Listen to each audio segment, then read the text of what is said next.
On today's episode of the Regression to the Mean podcast, we have our Week 13 running back rankings. I am your host, Shaun Moran, and joining me on this fine Wednesday afternoon are my co-hosts, Keegan Thompson and Aidan Haller. Keegan, how we doing today, man? I'm doing all right. I was hoping to debut a new webcam for the YouTube viewers. I've got myself ordered one on Black Friday, but it has been held up, and I have gone to bat and pulled out full Kyren with Amazon support this week. So we're down bad in the camera department, but we're up good in the football department. Thanks, Bezos. Jeez. Yeah, seriously, Bezos. How do I get a direct line to Jeffy? Aidan, how we doing? All things are go over here on the Aidan front. No complaints. Good to have all three of us together again. We are right around the corner from playoffs. My teams are looking good, so hopefully we can give the people some knowledge here, some good tidbits here as you look to secure fantasy glory. I would like the record to be shown in our waiver wire episode. Aidan had said that he was undefeated against the mean team.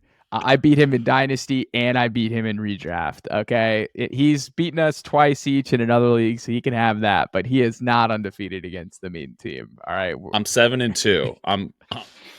I got my feathers up. I'm peacocking pretty tough through the streets as my record for RTM shows. I'm a peacock. You got to let me fly. Okay. You got to let me fly. He's taking pride in beating my dynasty teams that I'm starting Josh Reynolds on every week. Before we dive into the rankings, we have some very exciting news, guys. So this is big time. We're always looking to partner with new and exciting brands in the fantasy sports space. And we are proud to announce that we are officially partners with Chalkboard Fantasy Sports.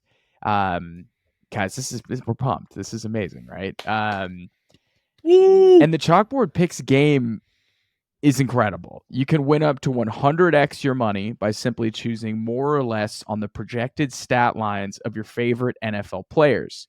But, dear Mean Team member, what makes Chalkboard Picks unique is the fact that they offer alternate lines.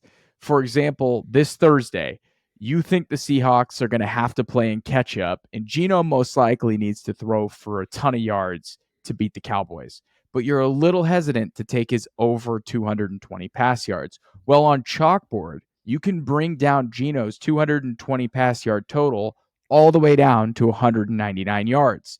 And if you wanted to take that bet and that prop and combine it with Tony Pollard's alternate reception lines of over 2.5, you can create a slip that will 2x your money that is hit in 7 out of 11 games. It's pretty good, Aidan, Keegan. 7 out of 11. We're gonna take that every day of the week. I like those odds. We like them. You can sign up for the Chalkboard app in the link in the description of this video, and you can use promo code RTM to double your initial deposit up to $100. Promo code RTM, double your deposit up to $100. We are taking that Geno and Tony P slip this Thursday, and you can be taking it with us too with promo code RTM. It is Chalkboard. Google it in the App Store. Use the link in the bio. Promo code RTM. We're pumped. This is huge. We love Underdog. Nothing against Underdog. We are still working with Underdog, but it's always exciting to bring a new player in the space and partner with him, right, guys? Absolutely. It's awesome. Yeah, it's a super unique platform in the sense that, like the alternate lines is kind of one of one in this space right now. So we're going to take it. Really awesome team there at Chalkboard. Really excited to work with them. And hopefully win a little bit of money. Week 13 rankings. 6 teams are on a bye. This is win or go home mode for a lot of teams. It kind of feels that way in a lot of leagues I'm in right now where I have high points scored, but I'm dying inside. Okay, people don't care about my leagues. Teams. It's me. I'm teams. It is time to dive in, fellas, to our running back. Are the highest points for in the room with us right now, Shaun? Oh, Jesus. First things, I hate you guys. First things first, I have ranked the top 40 running backs, and I've broken them into tiers based on their usage and production over the past 4 weeks. I like to use 4 weeks. Some people use a whole season's worth of data. That's fine. I think what makes my rankings a little more unique is I like to look at more closely and readily available data.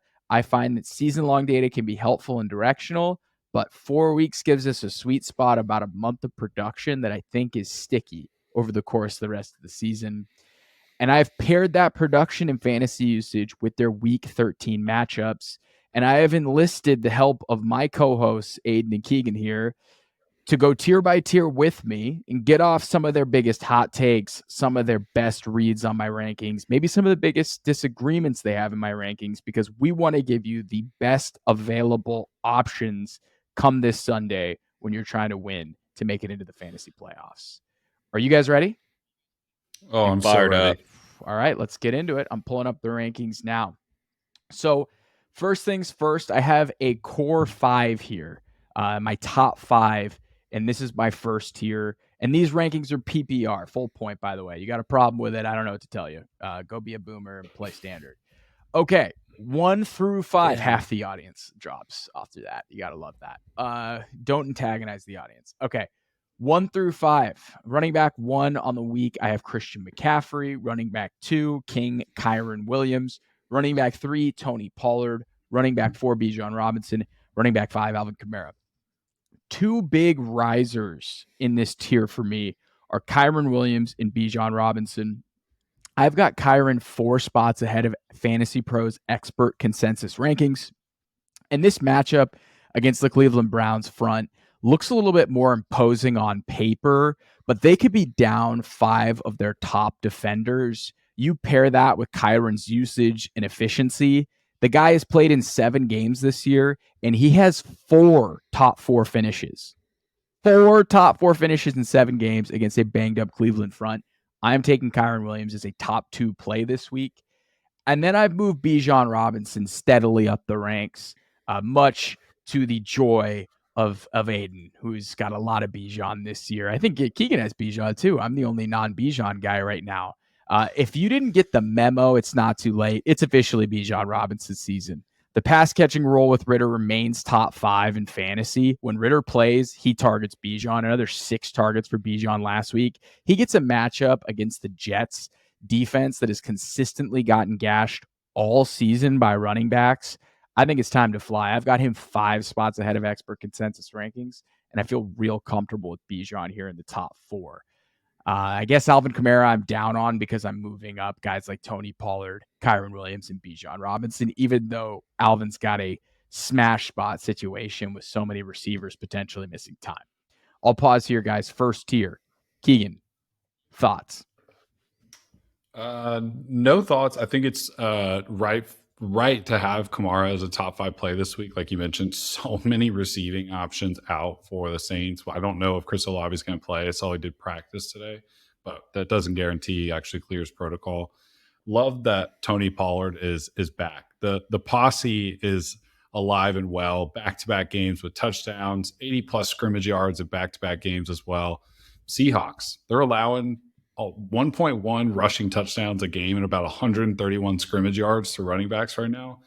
Last week, CMC went bonkers, 24 for 139 and 2 just from scrimmage. So I love the matchup for Tony this week. I'm pretty in on that. I just want to piggyback off the Bijan love because I am so high on Bijan. I think the usage is like just extremely exciting. The rushing we knew was going to be awesome. I think he's 90 yards in back-to-back games, but he had 6 targets last week. If we can even get 3 or 4 on like a weekly basis, we're looking at rookie upside at the running back position we haven't seen since like Saquon Barkley 5 years ago. Like this could be top 5 like weekly finishes for the rest of the year for Bijan. So again, pretty favorable matchup against the Jets. They've only given up 9 total touchdowns to the running back position, but I'd be shocked if he doesn't make his way in there again this week. So I'm fired up about Bijan Robinson. I am starting to come around on Arthur Smith because like this is the running back that we knew they drafted and he's finally getting unleashed. So I have nothing but great things about Bijan right now. He got bullied into playing Bijan more. Let's just call a spade. It was awesome. He got bullied into awesome. it. And by the way, Ritter is way better for this offense than Heineke. I think we can, even though Ritter's kind of a disaster. I'll capitulate on that one. Ritter's way better for this offense. I was fired up for the Hive, but sometimes you don't realize how good you have it. The next tier I've got here, running back 6, Jahmyr Gibbs. Running back 7, Travis Etienne. Running back 8, my king, my prince, Rachaad White. Running back 9, Austin Eckler. Running back 10, Rhamondre Stevenson. Baby, Rhamondre might be all the way back up. He's looking great lately. And running back 11, Raheem Mostert. Things to call out in this tier. Jahmyr Gibbs, I've got him 2 spots ahead of expert consensus rankings. I was very bullish in my ranking with him last week. I had him as a top 3 play. Didn't quite hit home. Montgomery got that touchdown, but Gibbs played way more snaps. The usage remains elite. I'm always going to bet on the upside of someone like Jahmyr Gibbs. He scored 11 points, and that offense stunk last week. So I'm pretty bullish on Jahmyr Gibbs, especially in a get-right game against the Saints. Rachaad White, my sweet prince, my king. I need to pick. Is he a king? Is he a prince? I need to figure it out, guys. Depends how well he does. I think he's a king at this point. King Sade. I think he's a king. We're kinging him. We're crowning him. Okay. He remains top 5 in usage. He has a top 3 matchup. We have to love that. The Bucs have gotten a little cute at the goal line. They tried some Baker Mayfield tush pushes, like just turn around and give the ball to Sade. If he scores that touchdown last week, again, he finishes another top 12 play. He still got home with around 11 fantasy points in a so-so game. I feel really good. I'm down on Austin Eckler. I'm down 5 spots on Austin Eckler. His usage remains fantastic, top 5 in usage. His production has been a little bit lagging. He's top 13 at the position over the past 4 weeks. He's had back-to-back down weeks. I'm not going to come out here and say Austin Eckler's cooked and his career's done by any means. He's an older back dealing with a high ankle sprain, so it is what it is at this point. But I'm just let's see him do it. Let's see him do it again before we throw him into that top 5, even though the usage is there. And the last one to call out is Rhamondre. So Ramondre's been running a hot. He's a bit of a negative regression candidate. He's had the 9th best usage over the past month with the 4th best production. He's had back-to-back 20-plus carry games. This is a great matchup against the Chargers. You have to feel good about him as really the only person worth touching the ball. Like if the Patriots were if they're genuinely serious about scoring any points, you'd have to think Rhamondre touches the ball 20-plus times, right? So that's where I'm at with this tier, guys. Aidan, I'll kick it off to you. Thoughts on 6 through 11 here? Yep. I would like to baby fade Raheem Mostert. I'm doing it with like 1 foot in the water, maybe a couple toes. So on the 5 toes foot, down. Say you're not standing on business with this take. No, this is like a 7 or 8 toes take. I'm worried about Devon returning to the lineup, especially with Jeff Wilson already getting some pretty valuable work last week. This is officially the 3-headed backfield that I think we all feared coming into the year. And this is really the first time that all 3 of them will be healthy together, if I'm not mistaken. So I'm just a bit nervous about like who's going to get what touches. Mostert, there's still a good chance he gets his, but I think like this is like worst case for this backfield in terms of like who's all healthy for the first time. So I'm just worried about who's going to get, the bulk of valuable touches. I see it being spread out. There's really no reason, giving his injury history and playoff hopeful chances that the Dolphins have, to run him into the ground. So if he plays more than 50% of the snaps, I'd be pretty surprised personally, which, isn't ideal for fantasy purposes, but that's just kind of where I stand. I think it's a crowded kitchen officially. So I'm being a bit cautious. He's a negative regression candidate too. 26th usage over the past month, 12th production. He just hits home runs and scores a ton of touchdowns. Scores. That's why baby fade's good, because I wouldn't go full fade on somebody like Mostert who's had such a good year. Keegan, thoughts on this tier? Sade. It's another week of Sade. I'm pretty excited about it. I was pretty throughout the early games of the year, I'm like, yeah, whatever. He's just like bargain bin Austin Eckler if Austin Eckler was like a really bad running back. But you know what? He's become such a valuable fantasy asset for the Buccaneers this year, and he just has insane usage. He still went 100 on the ground on 15 touches last week, had 2 receptions, 10 yards, just like without the score. Going into last week, I was looking at this. He had a 9-game streak of at least 5 fantasy points just from receptions and like as a receiver. Now he's gone 6 straight games with at least 13 fantasy points. One of the most consistent fantasy backs like in the league right now. And he's just got a really good opportunity against the Panthers. They're giving up a league high, almost 2 touchdowns a game to running backs right now. And they've allowed at least 17 plus fantasy points to individual running backs, not just running back room, 17 points plus to individual running backs in 4 straight games. So great matchup for Shade. That you're gonna have to hose me down. I might have to move him up the ranks. I'm thinking about shower after that. I think the Mostert like flag plant as like a top 12 running back play is totally fine as long as like he continues. It's like you said, like wait and see kind of like until he doesn't do it. He'll do it again. Rhamondre should benefit from Zappy, right? Like that's what we're thinking. Zappy or whoever it is playing quarterback, just like could be Cunningham. I hope it's not Cunningham because he's not going to. That would he's be not disaster. Check it down. They're going to like run a wildcat offense. Malik Cunningham. I hope it's Zappy just for projection's sake. The only one that I'm really nervous about in this range is, well, kind of 2. Like baby nervous about Travis Etienne. His ability to hit home runs has not hit lately, and he's kind of just like plodding on some touches, and that's what he is. We knew that. It's like similar to Kenneth Walker, right? Like home run hitting ability, and it just hasn't been the same. A lot of Dearness Johnson. And Austin Eckler looks so slow. Slow. That lately. run last week where he topped out 11 like miles per hour. Was it 11? It was I thought 11. it was 13 miles. It was something Meanwhile, crazy. Jordan Davis, the 300-pound D tackle on Phillies, running 18 miles an hour to chase down Josh Allen. It's like the ankle has completely zapped all explosiveness. And I'm not going to sit here and say that both of them are bad plays this week. Etienne and Eckler, they're both like Etienne's a pretty massive regression candidate. Like expected half PPR points a game is around like 15, and he's really only putting up 8 actually. And then Eckler's, his usage, like you mentioned, is good. It's just I'm a little nervous about those 2 this week. But other than that, I like the rest of the group. Etienne just lost his left tackle, so that's something to keep in mind. The Jags might just be super pass heavy rest of the season. We're about halfway here through the rankings. We appreciate you, as always, for being a part of this community, watching these videos, engaging with us in the comments. If you haven't had a chance yet and you're new to this channel, or you've came back to these videos a couple of times, or if you're part of the 70% of the people that watch these videos and don't subscribe to our channel, go ahead, subscribe to this channel. It's the #1 way you can support us. The channel is completely free. We're trying to get to 1,000 subscribers. That's our goal before the end of the season. We'd love to make that happen, but we can't do it without you. Next tier that I have here, running back 12, Isiah Pacheco. Running back 13, Derrick Henry. Running back 14, Breece Hall. Running back 15, Jaylen Warren.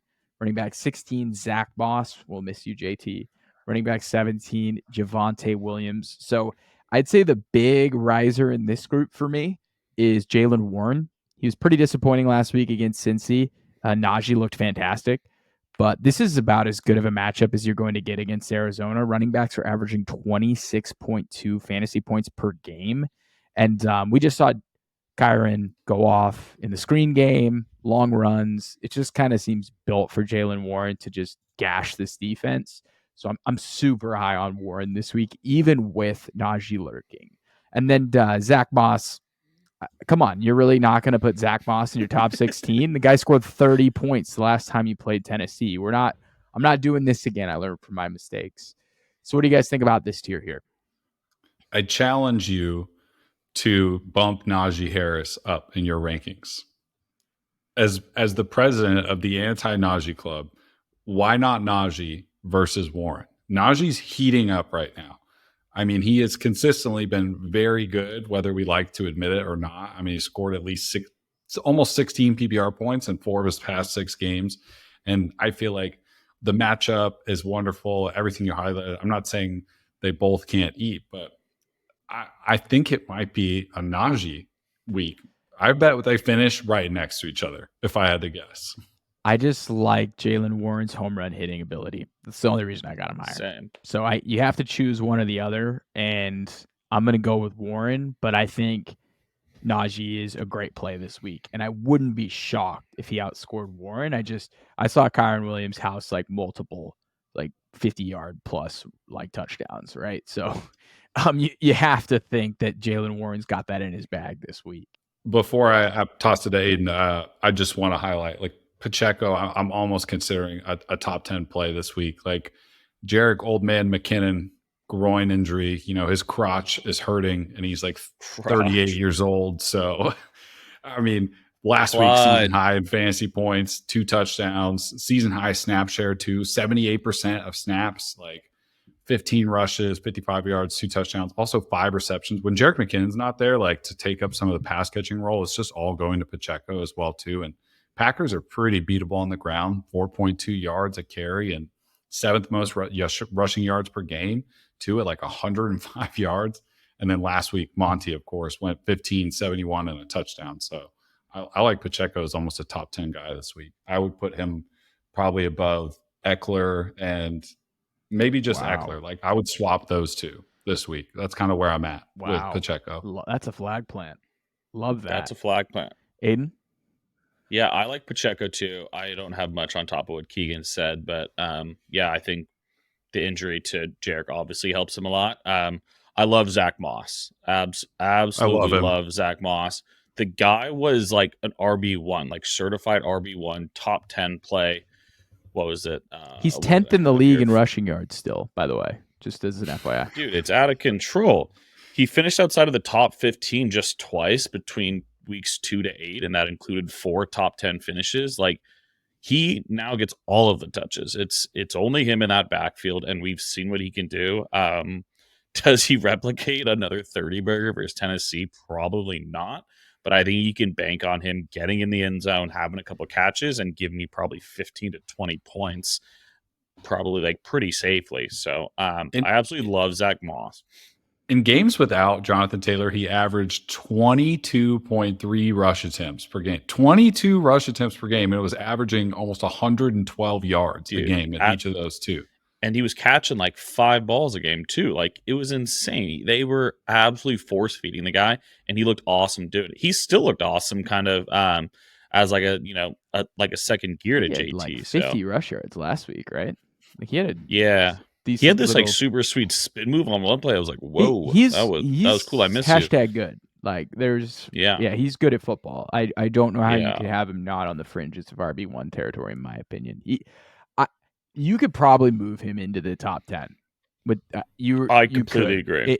The matchup gives me a little hesitancy, but he scored 30 last time he did this. He embarrassed them. And remember when Zack Moss, Devin Singletary were both on the Bills, and now they're plotting out Latavius Murray instead. Well, James Cook's good. Crazy. We need a pass catching back. We need a pass catching. We were right about James. Well, you need a running back too. Aidan and I were right about James Cook.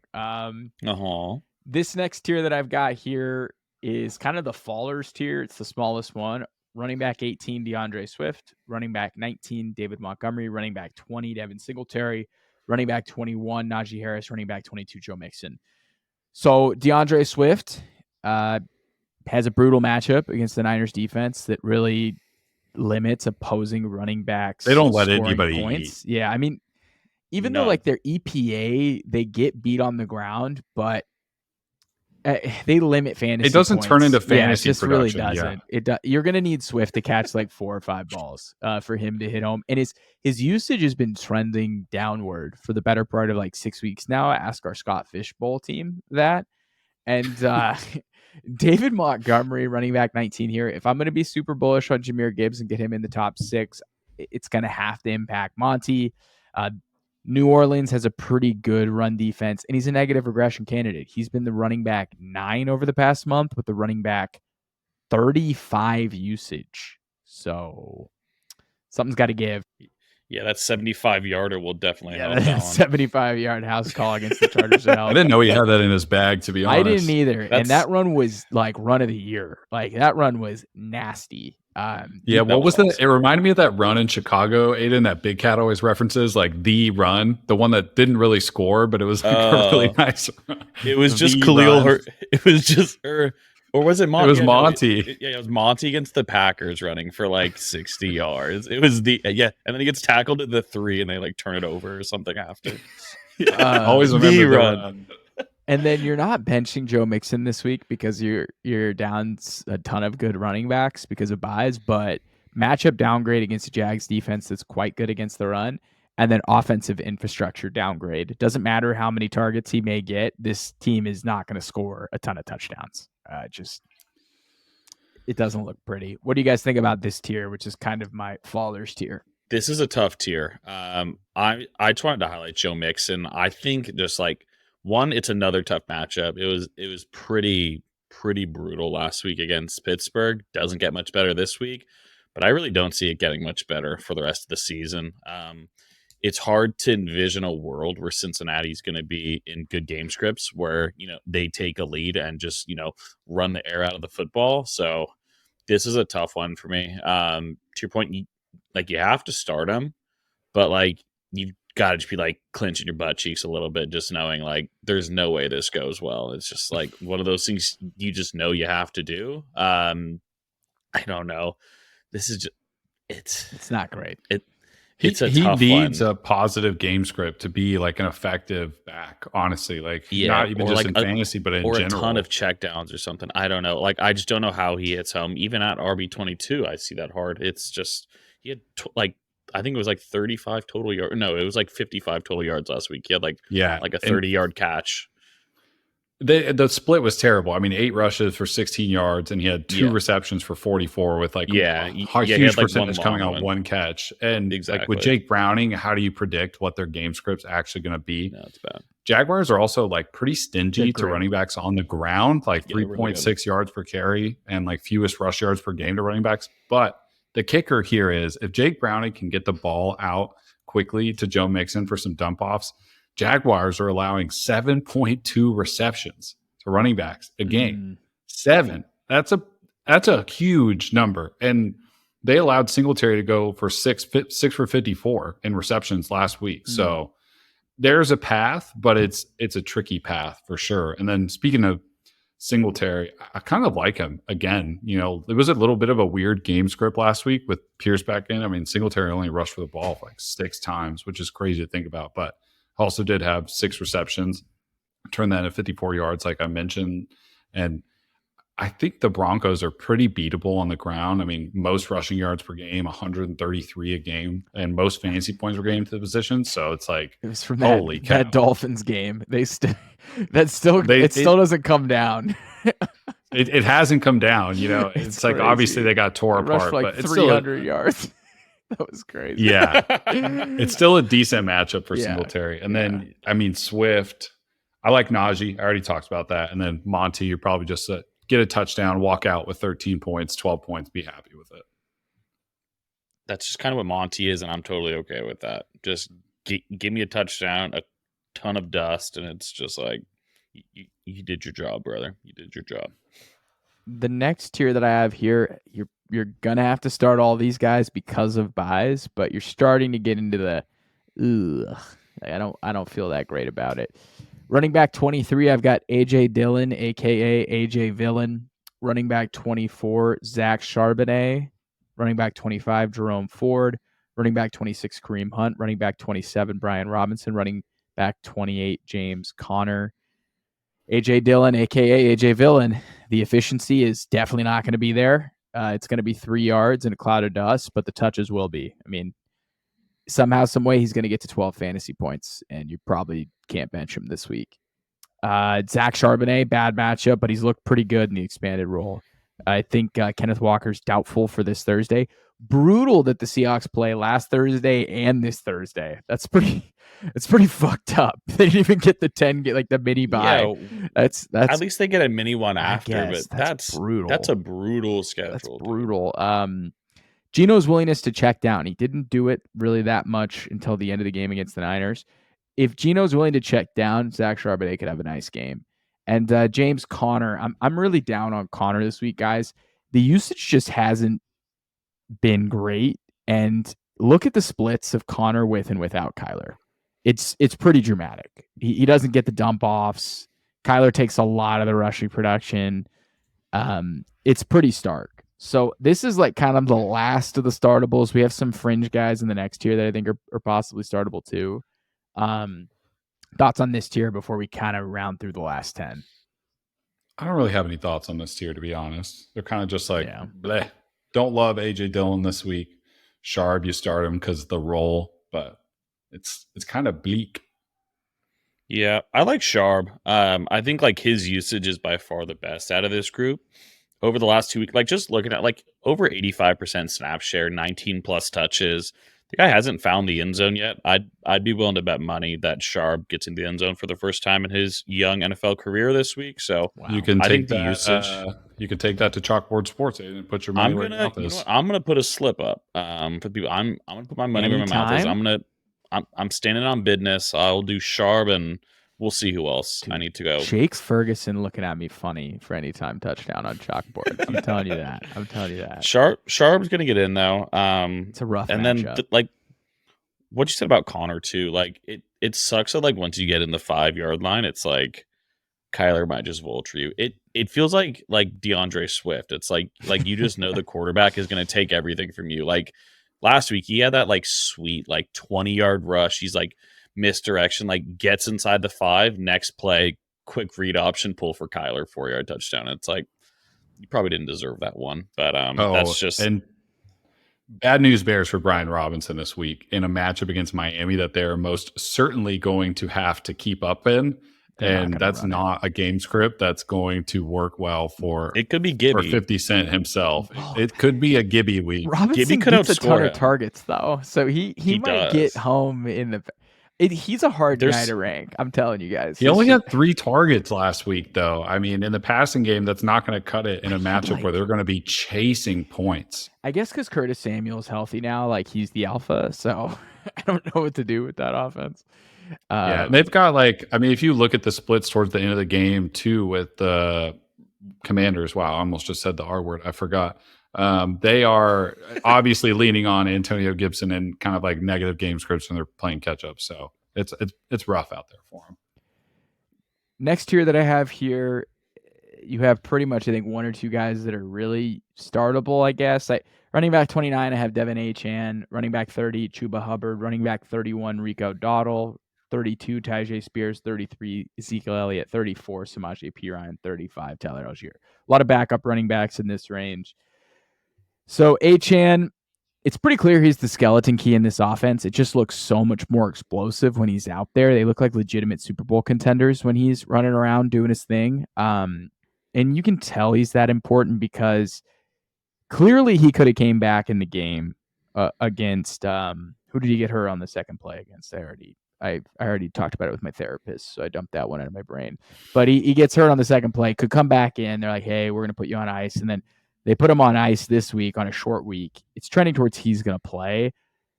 I mean, if you have him, you got to start him probably, right? I don't know. It's a really tough spot with Achane. And then another guy in this tier, and Chuba's the other guy that I think you could start. Terrible matchup, and you have no idea what's going to happen with that offense, but he looked good when they gave him the ball against Tennessee. Another guy that's interesting in this tier is Rico Dowdle for me.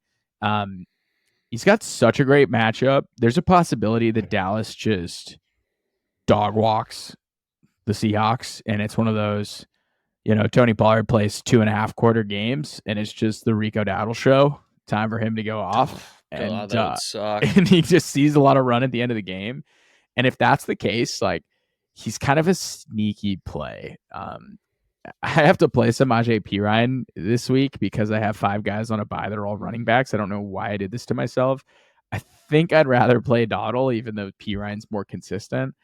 I don't want to spend too much time on this tier before we jump to the last group of guys, but what's your favorite play in this lineup? I mean, this tier, it's just Achane probably. That's it. Yeah. I faded Mostert, so I have to if anyone there's no other home run hitter in this group. He could have 5 touches and give you 20 fantasy points. And I don't think anyone, maybe Tyjae you could kind of make the argument for, but it's the dude is an absolute lightning rod, and anytime he touches the ball, it's like he's going to score here. So yeah, that's the only one that I would really have any type of faith in, but who knows how much they use him this week. Last tier that I have here, Jeff Wilson at 36, Royce Freeman at 37, Antonio Gibson 38, Dameon Pierce 39, Miles Sanders 40. Please don't play these guys. If you have to, though, I kind of I don't know. Please don't. I really hope you don't have to. Like, I just really hope you don't. It'd be a bummer. I'm completely done with Dameon Pierce. Like, he is so droppable at this point. He can't, like, last week kind of looked like ass in his return. I don't even think he's fully healthy. Like, his role's completely gone. He's not a goal line rusher. He's not a pass catch. Like, at this point, I just don't know what he does better that like is valuable to this offense. So I'm completely done with Shout Dameon out to Pierce, Scott unfortunately. Barrett, but the thing with Pierce is that he's never run in his own scheme before. And Bobby Slowick comes from the Shanahan tree, and they asked their running backs to run zone concepts, and Damien's not good at it. Wish I had known that preseason before I went all in. I guess kind of right, because Singletary looks great in this offense, but mostly wrong. Yeah. But that'll do it for running backs. These are the top 40. If you have any questions, comments, drop them in the comments below. Sign up for Chalkboard Sports, promo code RTM. Thank you, everybody, for tuning in. Until next time.